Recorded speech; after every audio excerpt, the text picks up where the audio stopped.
सबका साथ, सबका विकास, सबका विश्वास।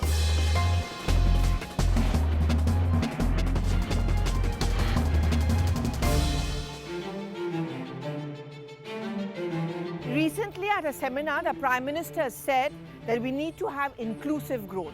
Sabka Saath, Sabka Vikas, which means everyone must go along. Many would say that this is nothing new because this is something which he has always been saying.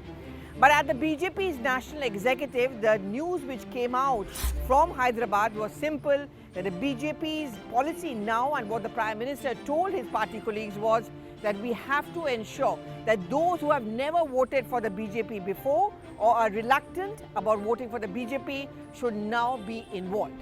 I'm Pallavi Ghosh, and on this week on One Take I asked this question, that will the 2024 Lok Sabha elections see a shift in the strategy of the BJP? That is, will it no longer bank on the Hindutva card? Will it now come up with a strategy where the Muslims will also have to be wooed, that section of the population where the notion goes never ever votes for the BJP?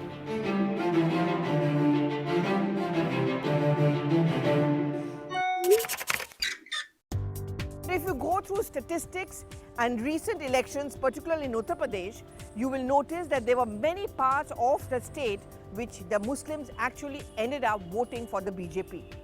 Not just the women who were very happy and enthusiastic of the abolition of the triple talaq, but there were also many men who voted for them. In hushed corridors, they would say, at the end of the day, we need to fill up our stomachs, we need jobs, we need to have employment, we need to have a future. And if the BJP is promising us that, then why not vote for them? Religion is the opium of the masses is a common saying, but does it really work in the context of day-to-day living? You know, when I meet several BJP leaders or karyakartas, some of them, and I ask them this question is that can you really afford to give up on the Hindutva agenda if that's what's going to be your policy for the 2024 Lok Sabha elections?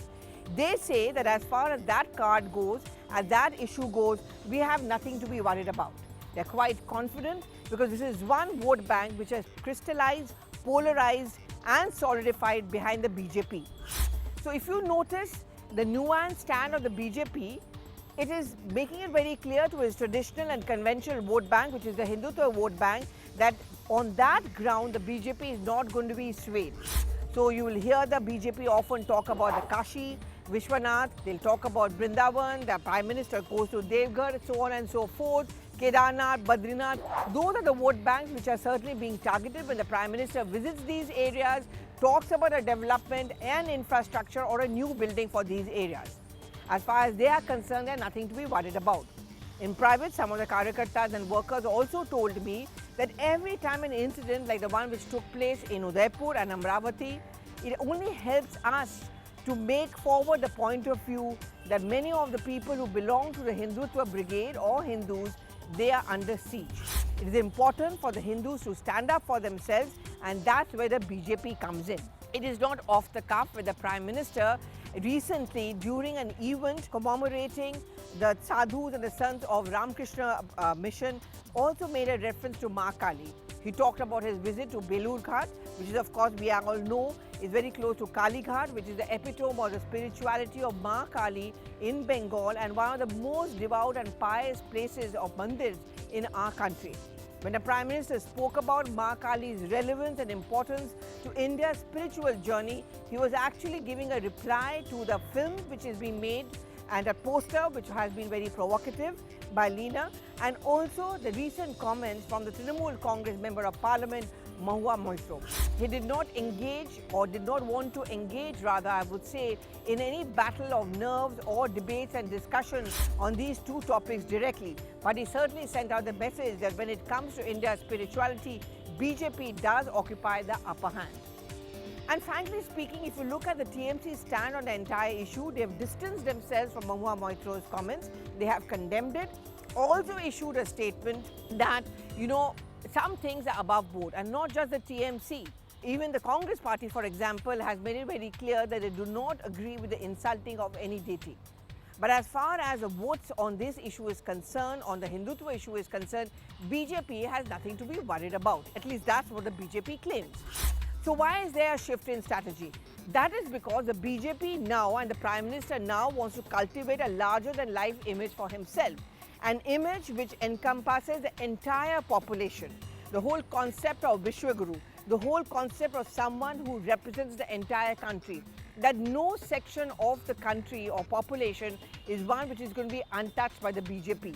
In private corridors, there have often been criticism by a section of the Muslims. You often see that on the social media, that this government does not have any place, or this country does not have any place for the minorities.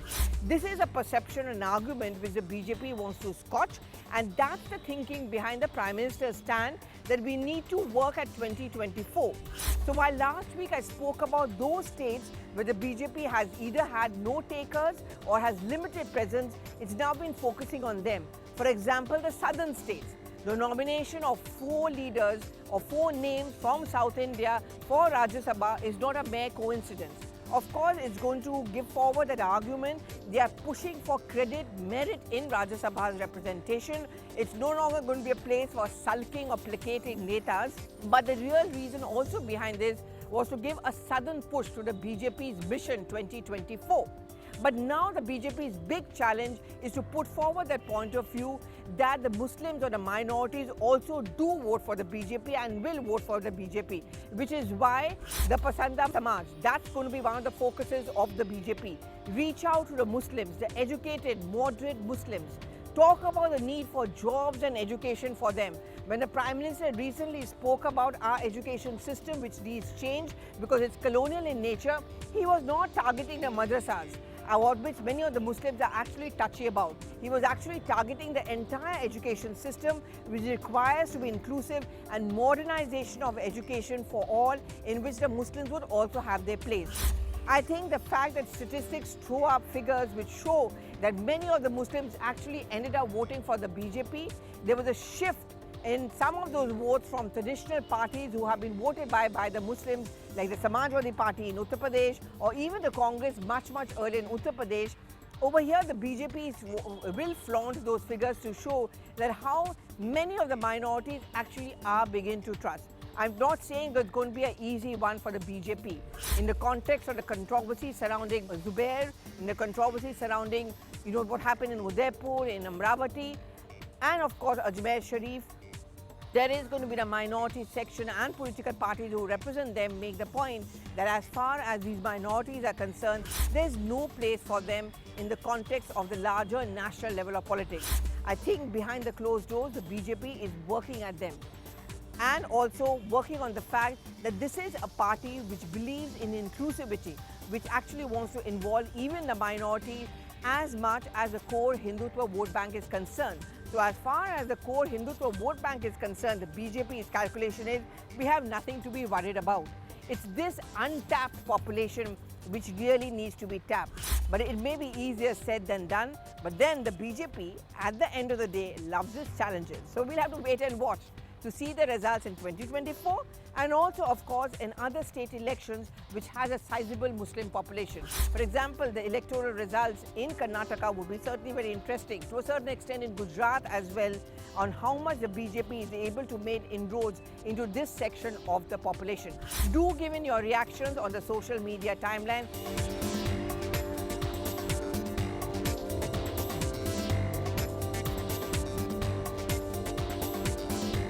So much for watching and also answering this question: is this mission of inclusivity for 2024 feasible, practical? Thank you so much once again.